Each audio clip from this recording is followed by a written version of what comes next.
नमस्कार मित्रांनो, एक्झाम जागर या एज्युकेशन यूट्यूब प्लॅटफॉर्मवर तुम्हा सर्वांचं पुन्हा एकदा स्वागत आहे. मित्रांनो, या आधीच्या सत्रामध्ये मी तुम्हाला एक प्रश्न विचारला होता आणि प्रश्न काय होता? तर खालीलपैकी कोणत्या देशाने जगातील सर्वात शक्तिशाली हायपरसॉनिक विंड बोगद्याचे अनावरण केले आहे? तर आता हा जो बोगदा आहे याचं अनावरण चीननं केलेलं आहे आणि या बोगद्याला JF-22 असं नाव देण्यात आलेलं आहे. मित्रांनो, तुमच्यासाठी जो डेली प्रश्न असतो त्याचं कमेंटमध्ये उत्तर देण्याचा प्रयत्न करत चालत जा. उत्तर चुकलं तरी काय हरकत नाही, कारण ज्यावेळेस तुम्हाला या प्रश्नाचं योग्य उत्तर माहित होतं त्यावेळेस हे प्रश्न तुमच्या दीर्घकाळापर्यंत लक्षात राहतात. आजच्या सत्राचा पहिला प्रश्न पहा.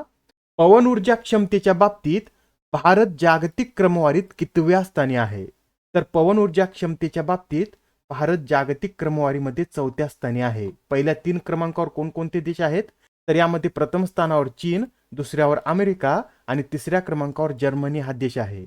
आणि तसेच 2022-23 या वर्षामध्ये भारतातील राजस्थान, गुजरात आणि तामिळनाडू या राज्याने या क्षेत्रामध्ये अत्यंत चांगली कामगिरी केलेली आहे. बरं, ही जी माहिती आहे ही आता का प्रकाशित करण्यात आलेली आहे? तर 15 जून रोजी जागतिक पवन दिन साजरा करण्यात आलेला आहे. त्यानिमित्त ही माहिती प्रकाशित करण्यात आली होती. आणि हा जो जागतिक पवन दिन आहे हा कधीपासून साजरा करण्यात येत आहे? तर युरोपियन विंड एनर्जी असोसिएशनद्वारे 2007 पासून या दिवसाचं आयोजन करण्यात येत आहे. आणि मित्रांनो, हे सुद्धा लक्षात ठेवा, भारताने 2030 पर्यंत 500 गिगावॅट अक्षय ऊर्जा निर्मितीचं लक्ष्य ठेवलेलं आहे. प्रश्न क्रमांक दुसरा पहा. 2023-24च्या खरीप हंगामात खालीलपैकी कोणत्या पिकाच्या किमान आधारभूत किमतीत सर्वाधिक वाढ करण्यात आली आहे? 2023-24च्या खरीप हंगामातील पिकांच्या किमान आधारभूत किमती आता अलीकडेच प्रकाशित करण्यात आलेल्या आहेत व त्यामध्ये तिळाच्या किमतीमध्ये सर्वाधिक वाढ करण्यात आलेली आहे. तिळाची किमान आधारभूत किंमत ही 805 रुपयाने वाढून 8,635 रुपये प्रति क्विंटल इतकी करण्यात आलेली आहे. त्यानंतर मुगाच्या किमतीमध्ये 803 रुपयाने वाढ करण्यात आलेली आहे व आता मुगाच्या नवीन किमान आधारभूत किमती काय आहेत? तर 8,558 रुपये प्रति क्विंटल ही मुगाची नवीन आधारभूत किंमत आहे.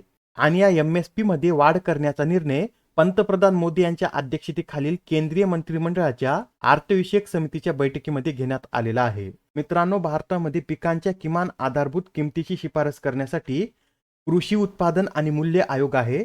हा जो आयोग आहे याची स्थापना 1965 मध्ये करण्यात आली होती व याआधी हा आयोग कृषी मूल्य आयोग म्हणून ओळखला जात होता आणि 1985 पासून हा आयोग कृषी उत्पादन आणि मूल्य आयोग म्हणून ओळखला जात आहे. या आयोगामध्ये एक अध्यक्ष व 4 सदस्य असतात. सध्या विजय पॉल शर्मा हे अध्यक्ष आहेत आणि या आयोगाद्वारे एकूण 23 शेतमालांच्या किमान आधारभूत किमतीची शिफारस सरकारला केली जाते. यामध्ये 7 तृणधान्य पिके, 7 गळीत धान्य, 5 कडधान्य व 4 नगदी पिकांचा समावेश आहे. आणि नेहमी हे लक्षात ठेवा, किमान आधारभूत किंमत ही बाजारभावापेक्षा कमीच असते व जर बाजारभाव किमान आधारभूत किमतीपेक्षा कमी झाला तर हे जे शेतकऱ्यांचं उत्पन्न आहे याची खरेदी सरकारने करावी अशी अपेक्षा आहे.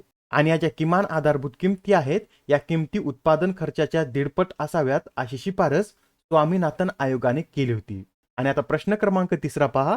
कोणत्या देशाद्वारे शांती रक्षकांच्या सन्मानार्थ नवीन स्मारक भिंत उभारण्याचा ठराव संयुक्त राष्ट्राच्या महासभेत मांडण्यात आला आहे? तर नुकताच आता हा ठराव भारताद्वारे मांडण्यात आला होता आणि भारताद्वारे महासभेत हा ठराव कोणी मांडला होता? तर भारताच्या स्थायी प्रतिनिधी रुचिरा कंबोज यांनी हा ठराव मांडला होता आणि या ठरावाच्या बाजूने विक्रमी 190 मते पडलेली आहेत. आणि आता या शांतीरक्षकांच्या सन्मानार्थ एक नवीन स्मारक भिंत 3 वर्षामध्ये उभारली जाणार आहे. याबरोबर हे सुद्धा लक्षात ठेवा, भारत सध्या संयुक्त राष्ट्राच्या शांतता मोहिमेमध्ये योगदान देणारा तिसरा सर्वात मोठा देश आहे. भारताच्या सुमारे 2,75,000 सैनिकांनी आतापर्यंत शांतता अभियानात योगदान दिलेलं आहे व त्यामध्ये 179 सैनिकांनी बलिदान देखील दिलेलं आहे. मित्रांनो, आता इथं संयुक्त राष्ट्राच्या महासभेचा उल्लेख आलेला आहे. तर अलीकडेच आता संयुक्त राष्ट्र महासभेचे 78वे अध्यक्ष कोण बनले आहेत हे कमेंटमध्ये नक्की सांगा. आणि याबरोबरच हे सुद्धा नोट करून घ्या, नुकतेच आता 3 भारतीय शांतता सैनिकांना मरणोत्तर डॅग हॅम्प्सरजोल्ड पदक प्रदान करण्यात आलेलं आहे. आणि हे 3 भारतीय कोण आहेत? तर यामध्ये शिशुपाल सिंग, शबर ताहेर अली आणि सानवाला राम विष्णोई यांचा समावेश आहे. हे जे पदक आहे हे पदक संयुक्त राष्ट्राच्या शांती सैनिकांना दिला जाणारा सर्वोच्च पुरस्कार आहे. प्रश्न क्रमांक 4 पहा. आता यामध्ये काय विचारण्यात आलेलं आहे? तर 2023च्या RSL क्रिस्तोफर ब्लँड पुरस्काराने कोणाला सन्मानित करण्यात आले आहे? कोणता पुरस्कार आहे? तर RSL क्रिस्तोफर ब्लँड पुरस्कार असं या पुरस्काराचं नाव आहे व या पुरस्काराने पीटरसन जोसेफ यांना सन्मानित करण्यात आलेला आहे. पीटरसन जोसेफ हे एक अभिनेता आणि लेखक आहेत आणि त्यांना त्यांच्या the secret diaries of Charles Ignatius Sancho या पहिल्या कादंबरीसाठी हा पुरस्कार देण्यात आलेला आहे. आणि ही या पुरस्काराची कितवी आवृत्ती आहे? तर ही या पुरस्काराची 5वी आवृत्ती आहे. या पुरस्काराविषयी सांगायचं झालं तर हा पुरस्कार 50 वर्ष किंवा त्याहून अधिक वयाच्या नवोदित लेखकाला त्यांच्या फिक्शन किंवा नॉन फिक्शनच्या पहिल्या प्रकाशित कामासाठी दिला जातो. आणि या पुरस्कारामध्ये बक्षीस स्वरूप किती रोख रक्कम देण्यात येते? तर 10,000 पौंड स्टर्लिंग इतकी रोख रक्कम यामध्ये देण्यात येते. तसेच हा जो पुरस्कार आहे याची स्थापना कधी करण्यात आलेली आहे? तर 2018 मध्ये ब्रिटिश राजकारणी सर क्रिस्टोफर ब्लँड यांच्या स्मरणार्थ हा पुरस्कार सुरू करण्यात आलेला आहे. याबरोबरच अजून एक पुरस्कार नोट करून घ्या. अलीकडेच आता बँक ऑफ बडोदा राष्ट्रभाषा सन्मान या पुरस्काराने अल्लाह मियाँ का कारखाना या कादंबरीसाठी लखनौच्या महसिन खान यांना सन्मानित करण्यात आलेला आहे. व ही जी कादंबरी आहे ही उर्दूमध्ये आहे. त्याचा हिंदी अनुवाद कोण केलेला आहे? तर सईद अहमद यांनी याचा हिंदी अनुवाद केलेला आहे. आणि या कादंबरीसाठी आता मोहसिन खान आणि हिंदी अनुवादक सईद अहमद यांना अनुक्रमे 21 लाख आणि 15 लाख रुपये देण्यात आलेले आहेत. तसेच ही या पुरस्काराची कितवी आवृत्ती होती? तर ही या पुरस्काराची पहिलीच आवृत्ती होती. प्रश्न क्रमांक 5 पहा.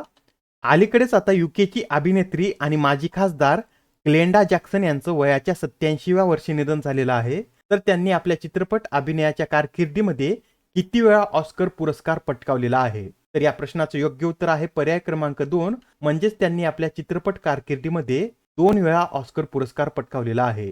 प्रथम त्यांनी 1970 मध्ये वुमन इन लव्ह मधील अभिनयासाठी सर्वोत्कृष्ट अभिनेत्रीचा पुरस्कार पटकावलेला आहे व 1973 मध्ये सुद्धा टच ऑफ क्लास मधील त्यांच्या अभिनयासाठी त्यांनी सर्वोत्कृष्ट अभिनेत्रीचा पुरस्कार पटकावलेला आहे.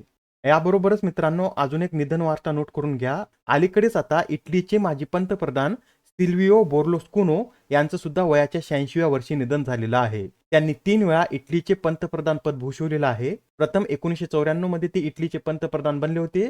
त्यानंतर 2001 ते 6 व नंतर अजून 2008 मध्ये ते इटलीचे पंतप्रधान बनले होते व 2019 पासून ते युरोपियन संसदेचे सदस्य म्हणून देखील कार्यरत होते आणि ते इटलीतील सर्वात मोठ्या व्यावसायिक प्रसारक मीडिया सेटचे देखील मालक होते. यांच्याविषयीचे एवढे पॉइंट नोट करून घ्या. आणि आता प्रश्न क्रमांक 6 पहा. जागतिक बँकेने दक्षिण आशियातील पहिला रोड सेफ्टी प्रोजेक्ट कोणत्या देशात सुरू केला आहे?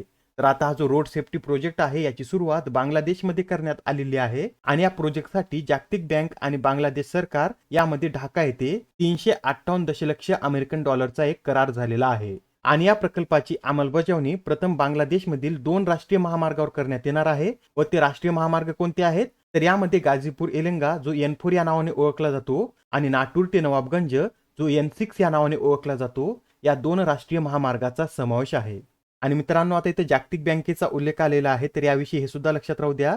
जागतिक बँकेद्वारे रिवॉर्ड प्रोग्राम सुद्धा राबवण्यात येतो आणि हा जो कार्यक्रम आहे हा कार्यक्रम 2021 ते 2026 या कालावधीमध्ये राबवण्यात येत आहे. प्रश्न क्रमांक 7 पहा. कोणत्या देशाद्वारे कोमोडो हा युद्धाभ्यास आयोजित करण्यात आला होता? तर आता हा जो युद्धाभ्यास आहे याचं आयोजन इंडोनेशिया देशाद्वारे करण्यात आलं होतं.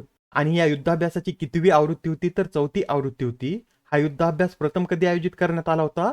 तर 2014 मध्ये हा युद्धाभ्यास प्रथम आयोजित करण्यात आला होता. आणि मित्रांनो या युद्धाभ्यासाचं वैशिष्ट्य म्हणजे यामध्ये चीन, रशिया आणि उत्तर कोरिया या देशांनी सुद्धा सहभाग नोंदवलेला आहे. भारतातर्फे या युद्धाभ्यासामध्ये INS सातपुडा ही युद्धनौका सामील होती. तसेच मित्रांनो हे सुद्धा लक्षात राहू द्या अलीकडे सबांग बंदर सुद्धा चर्चेमध्ये आहे व हे जे बंदर आहे कोणत्या देशामध्ये आहे?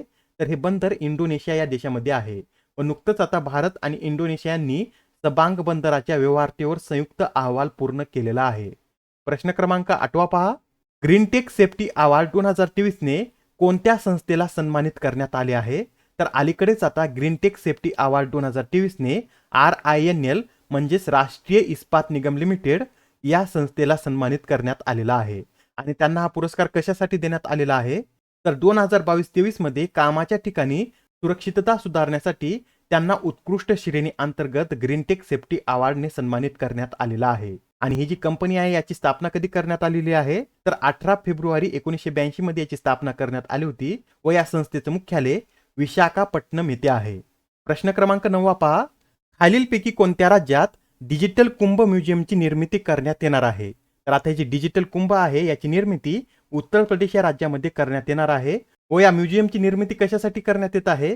तर कुंभमेळ्याविषयीची माहिती सामान्य जनापर्यंत पोहोचवण्यासाठी या डिजिटल कुंभ म्युझियमची निर्मिती करण्यात येत आहे. मित्रांनो, हे सुद्धा लक्षात राहू द्या, कुंभमेळा हा 3 वर्षानंतर एकदा आयोजित करण्यात येतो व याचं आयोजन अलाहाबाद, उज्जैन, नाशिक आणि हरिद्वार या 4 ठिकाणी करण्यात येतं आणि 6 वर्षांनी अर्ध कुंभमेळा आयोजित करण्यात येतो व हा अर्ध कुंभमेळा हरिद्वार आणि प्रयागराज येथे करण्यात येतो आणि 12 पूर्ण कुंभमेळ्यानंतर म्हणजेच तब्बल 144 वर्षानंतर महाकुंभ मेळ्याचं आयोजन करण्यात येतं आणि हा जो महाकुंभ मेळा आहे याचं आयोजन नेहमी अलाहाबाद येथे करण्यात येतं. आणि आता आजच्या सत्रामधील शेवटचा प्रश्न पहा. दरवर्षी जागतिक सागरी कासव दिवस कधी साजरा केला जातो? तर जागतिक सागरी कासव दिवस हा 16 जून रोजी साजरा केला जातो. आणि हा जो दिवस आहे हा दिवस 16 जून रोजी का साजरा केला जातो? तर सागरी कासवाच्या जीवशास्त्राचे जनक डॉक्टर आर्ची कार यांच्या जन्मदिनानिमित्त हा दिवस 16 जून रोजी साजरा केला जातो. आजच्या सत्रामधील तुमच्यासाठीचा प्रश्न पहा. फिफा अंडर 20 विश्वचषक 2023 चे विजेतेपद कोणत्या देशाने पटकावले आहे? आता या प्रश्नाचं उत्तर कमेंटमध्ये देण्याचा प्रयत्न करा. उत्तर चुकलं तरी काय हरकत नाही, कारण ज्यावेळेस तुम्हाला या प्रश्नाचं योग्य उत्तर माहित होतं त्यावेळी प्रश्न तुमच्या दीर्घकाळापर्यंत लक्षात राहतात. तर आता पुढच्या सत्रामध्ये पुन्हा भेटूया. धन्यवाद.